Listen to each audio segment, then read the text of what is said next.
características que van a producirse en la etapa fetal, porque en la etapa embrionaria se forma todo, pero las células son similares. La diferenciación para la función empieza en la etapa fetal. Ya voy a volver a repetir, el sistema digestivo empieza pues en la cavidad oral y este segmento no lo vamos a tomar. El sistema digestivo está constituido por órganos y glándulas anexas, que son importantes para la función principal de este sistema digestivo, que es su nombre mismo lo dice, la digestión de los alimentos para que puedan ser absorbidos. ¿Sí? Entonces, muy bien, aquí tenemos los componentes del aparato digestivo, la cavidad oral, que lo vamos a ver el próximo semestre, el tubo digestivo y las glándulas anexas. El tubo digestivo en sí comprende desde el esófago hasta el ano. ¿Sí? Muy bien, y las funciones que desarrolla es desde que ingresa el alimento, por eso hablamos de ingestión, masticación, la deglución, digestión, que ya lo han visto ustedes, buenos días, la absorción y la eliminación. Ustedes, mucho de esto, lo que es la digestión y la absorción, ya lo han visto ustedes en bioquímica, porque al desarrollar metabolismo de las macromoléculas, ustedes han desarrollado todo el proceso de degradación y cómo es que entra a nuestras células, ¿verdad? Muy bien, vamos a ver entonces cuál es la histología y también podemos decir que participa del sistema inmunológico, por eso es que presenta células de defensa antes que en forma dispersa por toda la lámina propulsoria o en forma agrupada llamada los nódulos linfáticos o placas de Peyerl en la parte final, ¿no? Estos sistemas linfáticos o estas células linfáticas constituyen lo que conocemos como MALT, porque ustedes ya saben, tenemos órganos linfoideos principales, secundarios y los MALT, que es tejido linfoideo asociado a las mucosas. El sistema respiratorio también va a hacer extensión del mismo. Entonces, la estructura es similar en todo el aparato digestivo. Tiene una capa interna o una túnica interna, que es la mucosa, todos sabemos, constituida por el epitelio y la lámina propia o corio. Son los componentes de una mucosa común, pero aquí en el sistema digestivo se suma la muscular de la mucosa. En la lámina propia o corio vamos a tener glándulas, esa es su ubicación específica en este sistema digestivo. Vamos a tener vasos linfáticos, nódulos linfáticos, o nódulos o células de defensa en forma dispersa. Muscular de la mucosa, un músculo liso, una delgada capa de la mucosa cuya contracción, ¿no?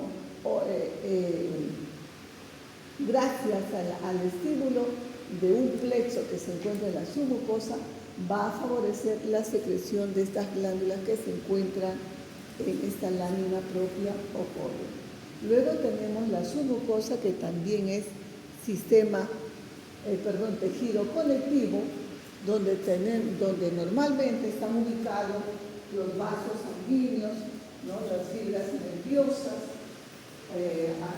parte del sistema autónomo, pero en algunas zonas del sistema digestivo también vamos a encontrar glándulas, como es en el esófago y en el duodeno. Ya lo hemos visto en la práctica.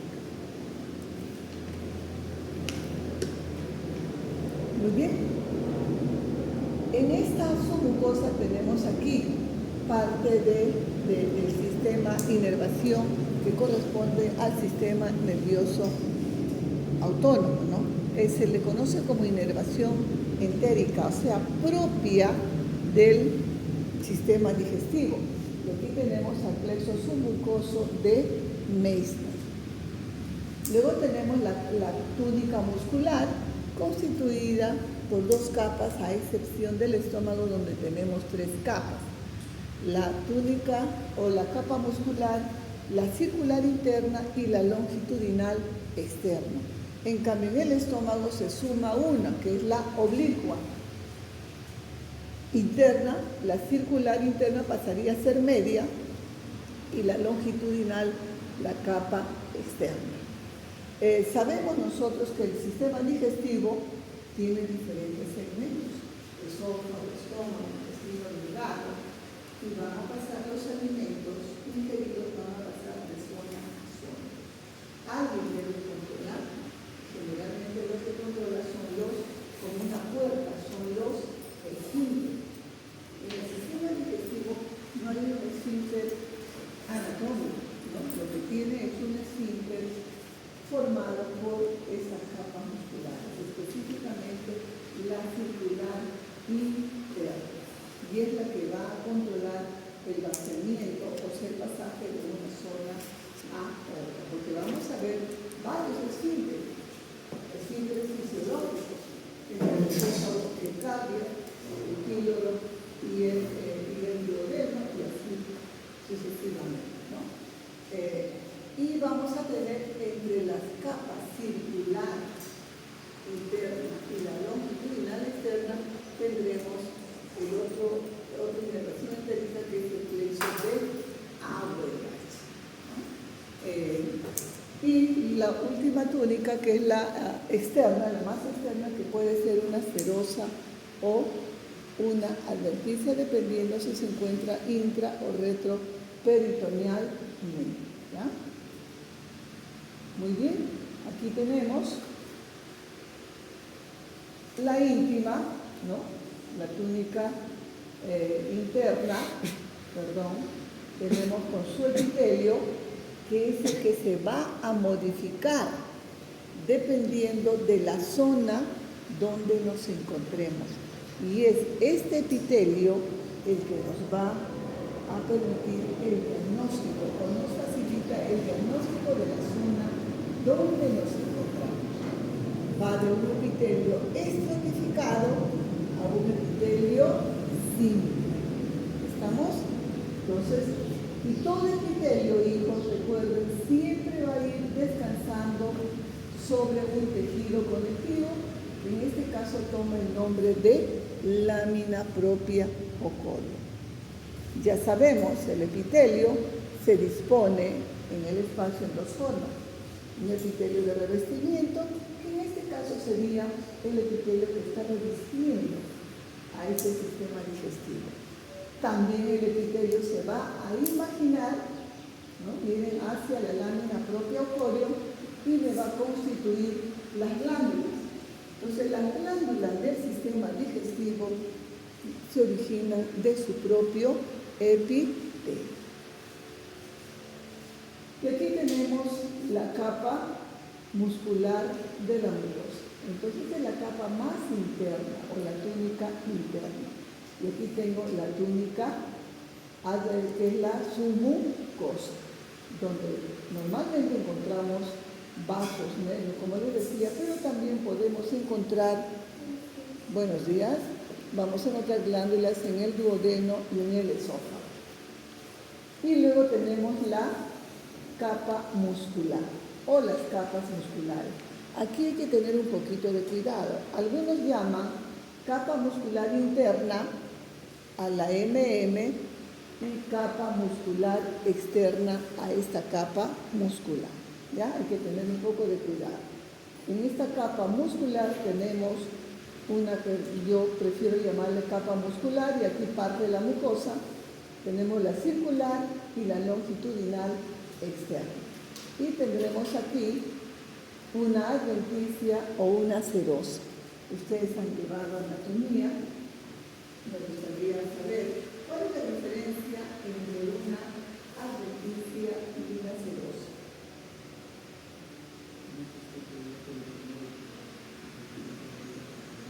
Ya, pero eso por su ubicación. Pero yo veo y digo, esta es una cerosa o una condición.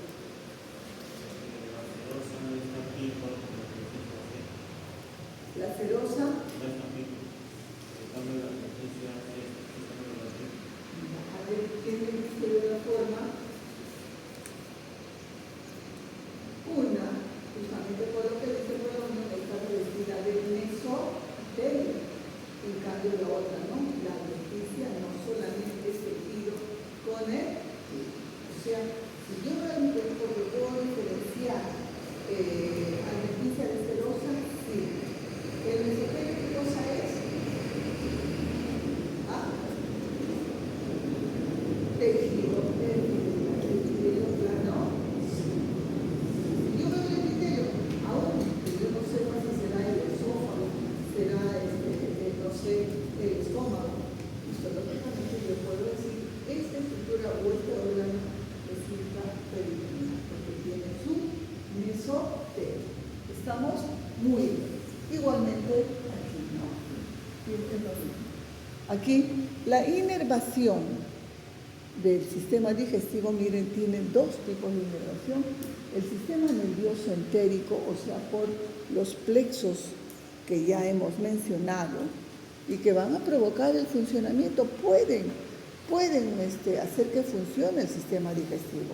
Y la inervación simpática y parasimpática, que lo que van a hacer es estimular lo que este sistema nervioso entérico ya lo hace. Porque el plexo de Meissner y Auerbach están produciendo la contracción, o sea, sí puede funcionar, si falla el sistema nervioso autónomo. Y lo que hace esa inervación, ya sea simpática o parasimpática, es inhibir o estimular. Muy bien, vamos a ver rápidamente.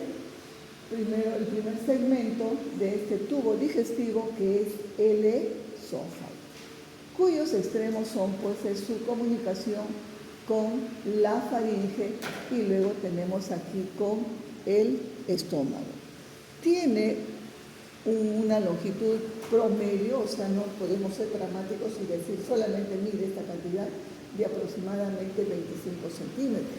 Si una persona en un liliputiense podemos pretender que ese esófago mida 25 centímetros, no, ¿verdad? Entonces, pero este es un promedio de lo normal o de lo común. ¿Estamos? Es una estructura tubular, pero que no está con la luz viable, sino que sus paredes están plegadas. ¿Y por qué no tendrá, niña, la luz potente del esófago no estará abierta? No, yo estoy diciendo, estoy afirmando que la luz del esófago no es viable. Quiere decir que no está abierta, porque sus paredes se pliegan. ¿Y por qué será?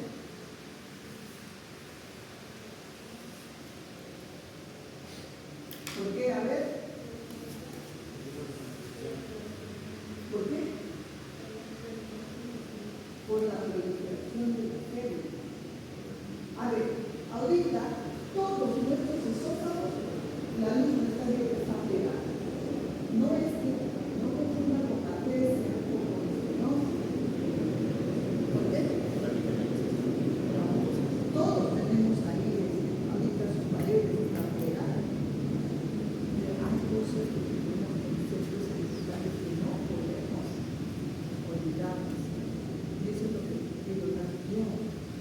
Conocimientos que mejoren nuestra cultura médica.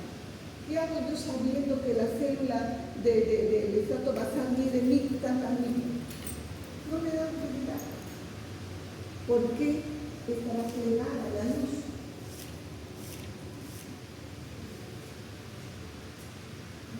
¿Dónde está la actividad?